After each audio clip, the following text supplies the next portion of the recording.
इनकलाब जिंदाबाद। जिसने यह नारा दिया वह केवल एक नौजवान नहीं था, वो एक विचार था, एक आग जो आजादी के लिए जल उठी थी। यह कहानी है उस नौजवान की जिसने 23 साल की उम्र में अंग्रेजों को बता दिया, भारत का बेटा मर सकता है लेकिन झुक नहीं सकता। यह कहानी है शहीद ए आजम भगत सिंह की। भगत सिंह का जन्म 28 सितंबर 1907 को पंजाब के लायलपुर जिले के बंगा गांव में हुआ। अब पाकिस्तान में। उनके पिता सरदार किशन सिंह और माता विद्यावती देशभक्त परिवार से थे। भगत सिंह का परिवार पहले से ही क्रांतिकारियों से जुड़ा हुआ था। उनके चाचा अजीत सिंह भी अंग्रेजों के खिलाफ संघर्षरत थे। भगत सिंह का बचपन देशभक्ति से भरा हुआ था। जब वे 12 साल के थे तो जलियांवाला बाग नरसंहार ने उन्हें झकझोर दिया। उन्हें अहिंसा की नीति से भरोसा नहीं था। उन्होंने ठान लिया था कि अंग्रेजों को देश से भगाना है, चाहे कीमत कुछ भी हो। भगत सिंह ने लाहौर के नेशनल कॉलेज से पढ़ाई की। वहीं से उनका जुड़ाव भगत सिंह से विचारक भगत सिंह में बदलने लगा। उन्होंने यूरोप के क्रांतिकारियों जैसे मार्क्स, लेनिन और बखुनिन को पढ़ा। उनके लिए क्रांति केवल बंदूक नहीं बल्कि विचारों का युद्ध था। वह कहते थे, क्रांति की तलवार विचारों की सान पर तेज होती है। भगत सिंह नौजवान भारत सभा और Hindustan socialist Republican association HSRA से जुड़ गए। वह युवाओं को जागरूक करने लगे और ब्रिटिश सरकार को उखाड़ फेंकने की बात खुलेआम करने लगे। 1928 में लाला लाजपत राय पर लाठीचार्ज हुआ, जिसमें उनकी मौत हो गई। भगत सिंह ने इसे अपना अपमान माना। लाहौर षड्यंत्र। उन्होंने अपने साथियों राजगुरु और सुखदेव के साथ मिलकर ब्रिटिश पुलिस अधिकारी सैंडर्स को गोली मारी। यह लाठीचार्ज का बदला था, लेकिन इसके बाद भी उन्होंने आत्मसमर्पण नहीं किया। वे भूमिगत हो गए।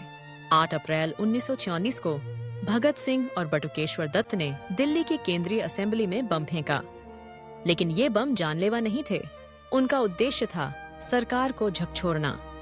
बम फेंकने के बाद उन्होंने भागने की कोशिश नहीं की, बल्कि वहीं खड़े होकर नारे लगाए, इनकलाब जिंदाबाद। उन्होंने अपनी गिरफ्तारी को ही एक हथियार बना लिया। उनका मानना था कि अगर आप हमें पकड़ते हैं तो हम अदालत को एक मंच बना देंगे। गिरफ्तारी के बाद भगत सिंह को लाहौर जेल भेजा गया। वहां उन्होंने अन्य क्रांतिकारियों के साथ मिलकर जेल में अमानवीय व्यवहार के खिलाफ भूख हड़ताल शुरू की। वे मांग कर रहे थे,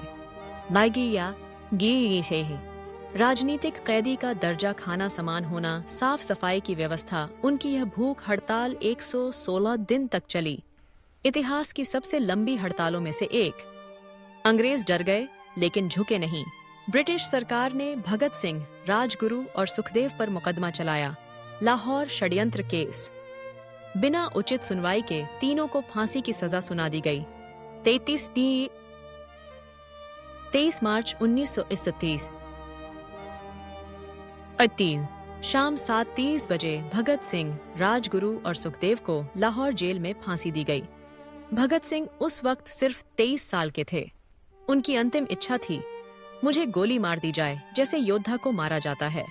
लेकिन अंग्रेजों ने चोरी छिपे रात में उन्हें फांसी दी और शवों को बिना जानकारी के सतलुज नदी में बहा दिया। भगत सिंह का मानना था कि आजादी केवल सत्ता बदलने का नाम नहीं, जनता को न्याय, शिक्षा और बराबरी मिलनी चाहिए। धर्म और जाति के नाम पर राजनीति नहीं होनी चाहिए। वे नास्तिक थे, लेकिन इंसानियत को सबसे बड़ा धर्म मानते थे। उनकी किताब मैं नास्तिक क्यों हूं आज भी युवाओं को विचार करने पर मजबूर कर देती है।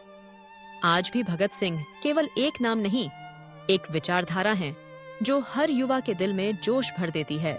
35 साल की उम्र में किसी ने इतना बड़ा बलिदान दिया, यह सोचकर ही रोंगटे खड़े हो जाते हैं। भगत सिंह ने हमें सिखाया कि देशभक्ति सिर्फ नारे लगाने से नहीं, बल्कि अन्याय के खिलाफ खड़े होने से आती है। अगर आपको यह कहानी प्रेरणा देती है तो वीडियो को लाइक करें, शेयर करें और हमारे channel roots of India rising को सब्सक्राइब करें। कमेंट में लिखिए, इनकलाब जिंदाबाद। और याद रखिए, शहीद कभी मरते नहीं, वो हमेशा जिंदा रहते हैं हमारे दिलों में।